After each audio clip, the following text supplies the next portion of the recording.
Welcome to part 1 of this series where I will show you how I created this doodle generator step by step from scratch in Substance Designer. Everything is procedural. No drawing or borrowing of drawing necessary. In part 1, I'll cover the first 2 patterns, and then we'll have probably 3 more parts to go through the patterns, and then a last one to put it all together. A couple of disclaimers. This is my first ever video, so I may not be the best at explaining things yet. I also can imagine that my pacing might be a little bit off, so bear with me. If you have constructive feedback, you can comment nicely with ideas on how I can make this better and easier for you to understand and follow. Otherwise, I'm trying my best, but it's my first time. So, second disclaimer, since I'm a YouTube noob, it was to be expected that I would mess something up.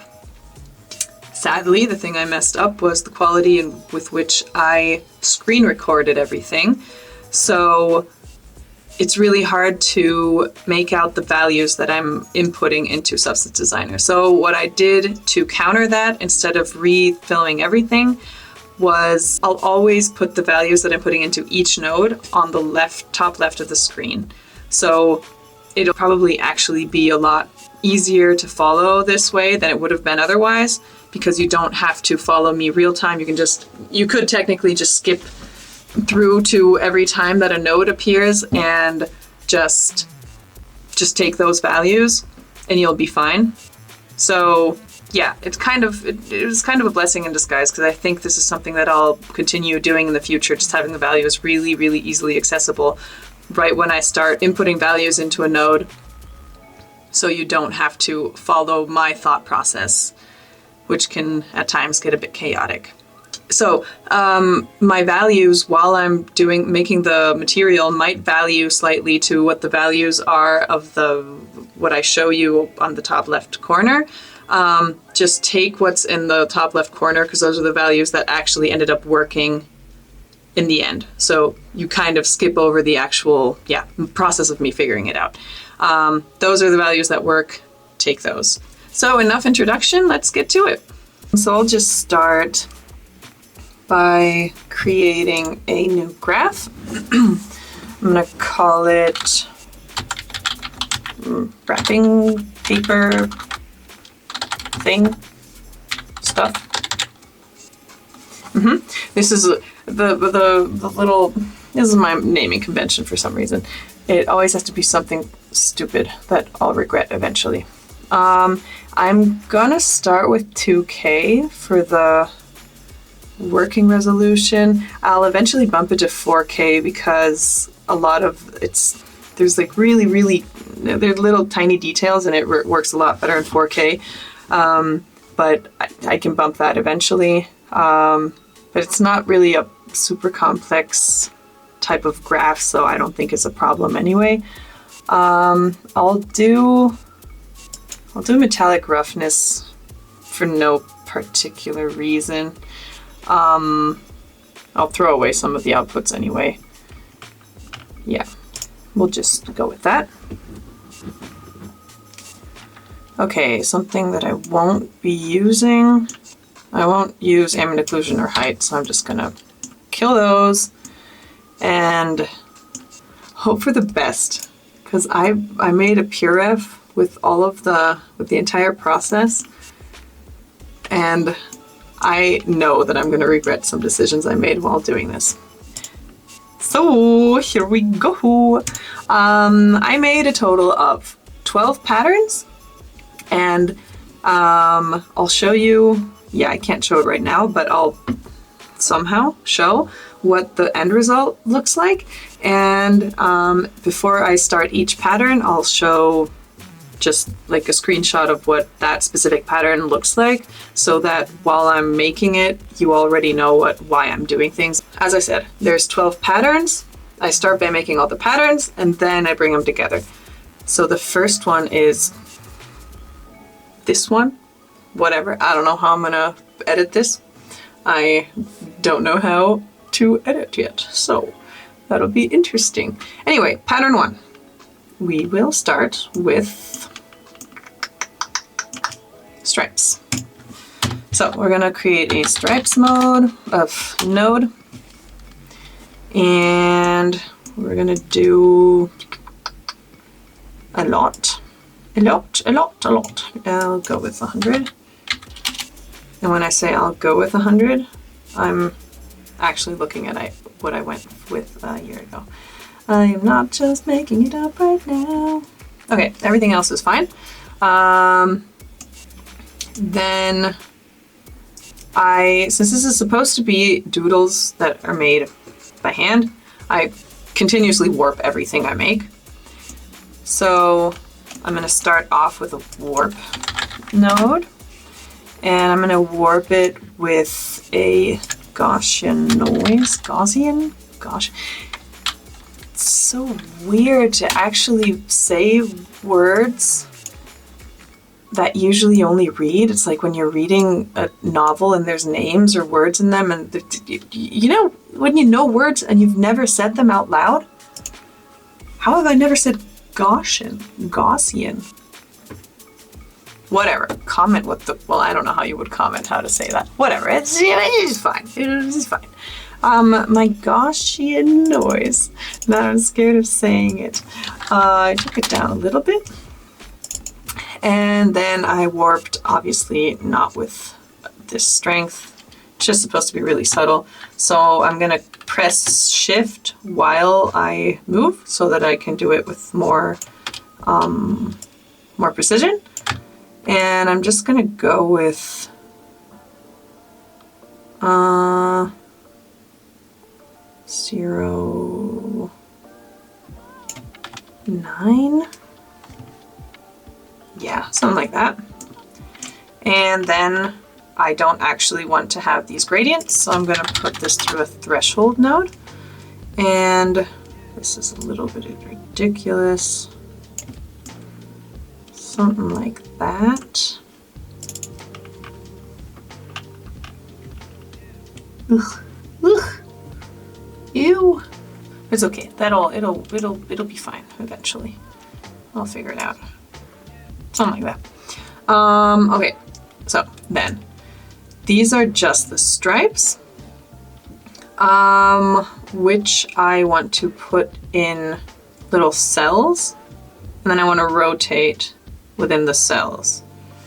So I obviously don't want the stripes to all be striping in the same direction.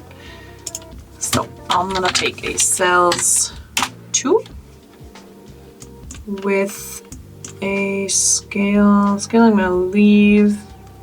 Edge width I don't want like this. I want it to be a lot less.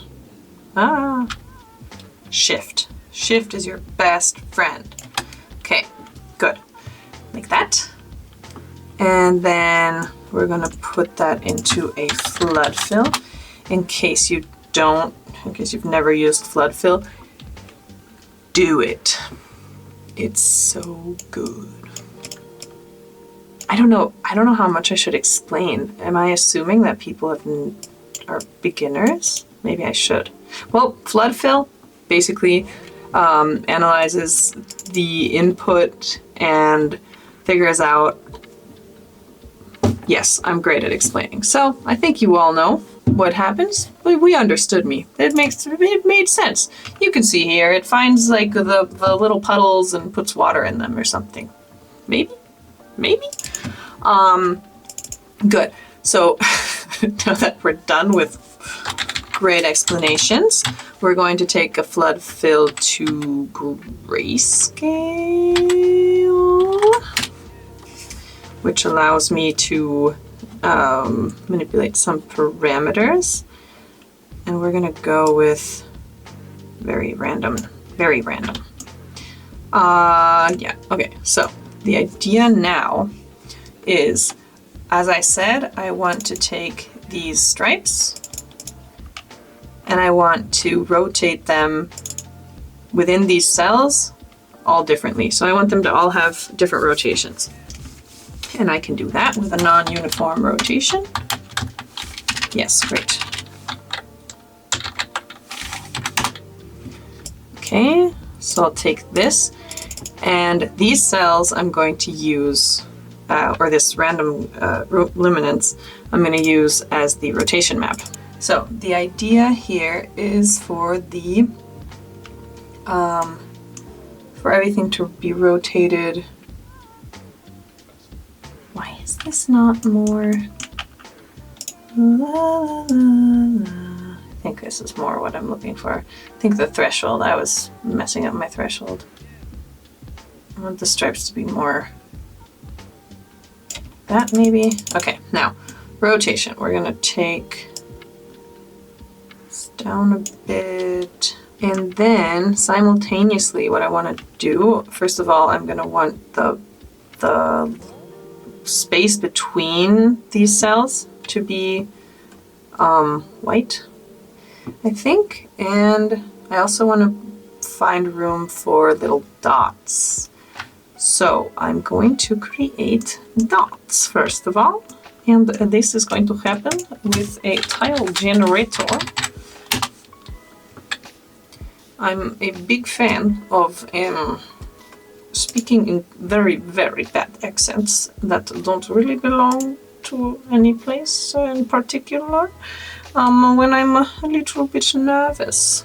See, now I switched from something sort of Russian to something sort of English. Ignore. Okay, what I want to do is go down. Here we're gonna do discs for the dots. We'll warp them later because they're too perfect. And then we're going to make we'll leave it at normal interstice. And then just to get a little bit of variation. So we'll start off with a little bit of variation. We'll already do a little bit of this. Then we don't want the scale this big. We want it to be noticeably smaller. About 05, I just switched to German. Yeah, okay. Scale, also, bit of randomness. Yeah, that looks good. Then we also want it to be kind of randomly assorted. Yeah, it's not super important how random this is. It's all right. It's all good. And I think that's all we want here. Okay, these are our little dots. FYI, I'm really bad at keeping graphs organized, so that is not something to learn here. I'll try. I will try. I'll say that. I'll try. Period. I said I'd warp this, so let's warp. We're going to actually reuse this Gaussian noise. Gaussian. I could be Googling this, but I'm not going to because it's so much more fun to say things incorrectly and then have people point it out in the comments and then feel bad about how dumb I am. How about that? Okay, my warp, I did some amount. I don't know. I'm going to assume that that's about okay. Looks okay to me. And then what I want to do is I basically want to make holes in this pattern for these to be in, but I need the holes to be bigger than the actual dots. So I'm going to use bevel for that. I'm going to do a bevel outwards, just to extend the shape. And I knew I would be annoyed with myself. I did not document things very well. It's okay, because I can figure it out on my own since I already made this once, you know what I mean? For some reason I inverted this. That's something we're gonna do. And then we take this and then we're gonna use threshold to make a mask out of it. So now we have a mask that is just a bit bigger. We'll see if that bevel was too much or too little. We'll fix it when we put the things together. But yes, the idea here is to take the non-uniform rotation and we're already going to get rid of the stuff in between the cells. So we're going to do that with a blend node. We're just going to take uniform color in grayscale and we'll do white. And this goes here, shift and drag. I'm also going to dock this. Wait, do I remember how to dock things? Yes. Ha ha ha. Exactly. And then we'll take this same thing as a mask. So there we have it. Instead of this really, really horrendous thing, now we have it like that. Okay, so that was a step that I kind of forgot to do before.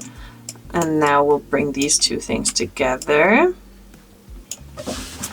And we will do that with another blend node.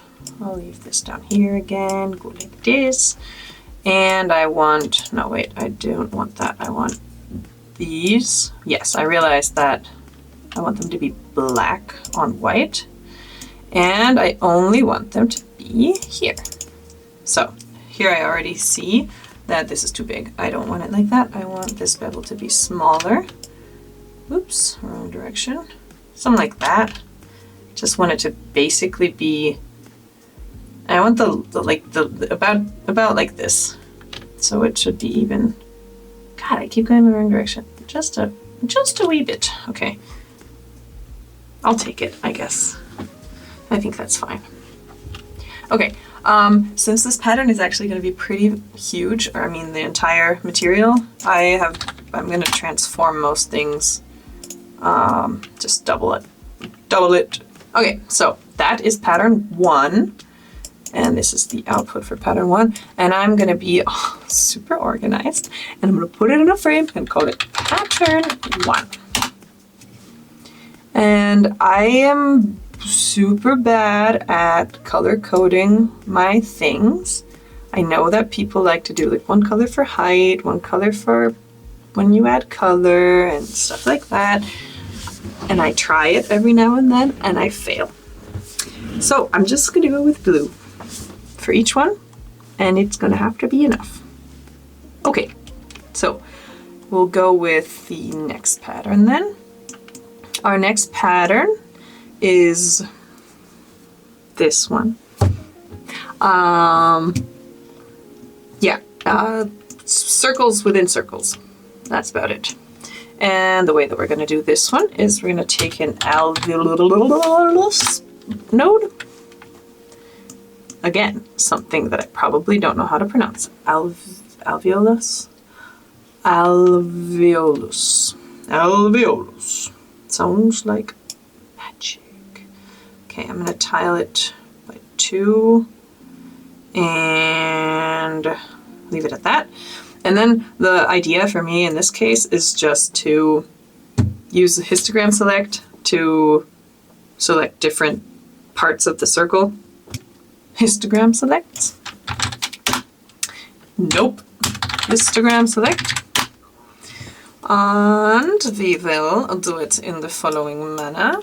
We will take position 0.94 with a range of 0.04 and the contrast of 1.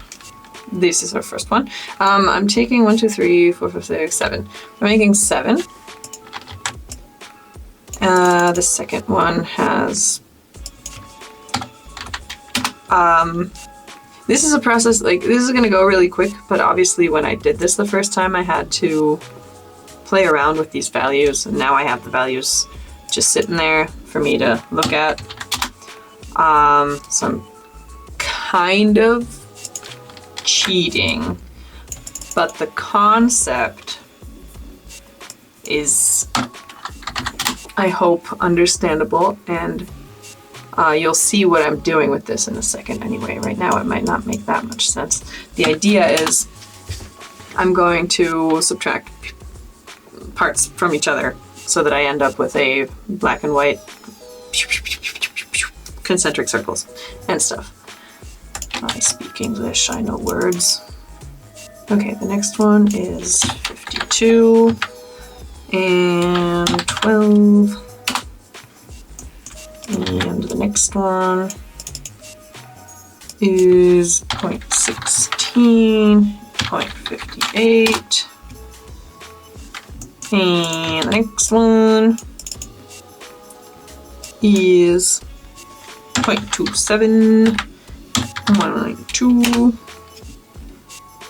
And the next one is apparently 0. Ah, right, yes, because I did more things. Right. Okay. So we're gonna start bringing them together. With blend nodes, because the blend node is just the mother of all nodes. That's not true. Okay, what we want is probably add the river. Wait, is it? Or is it subtract? What am I actually looking for? I think it's subtract. There we go. Okay, that's what I thought. Okay, then we will just continuously add things to this thing, and we'll see what I'm actually, yes, add is correct. Add was the correct next step. Okay, I think here we want this guy.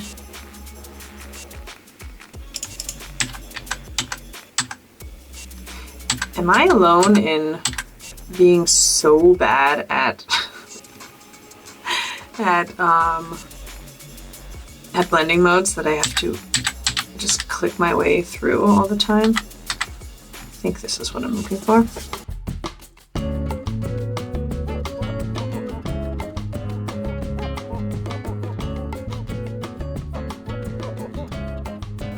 Okay, yeah, so it's kind of like little suns or half something, I don't know. But I will just warp everything each time because I find it easier to warp them while they're big, easier for me to see than when everything is really tiny.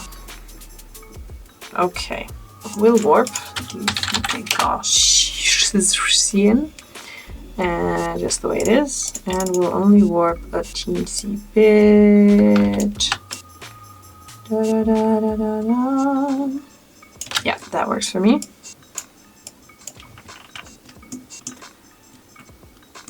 And that's actually that one.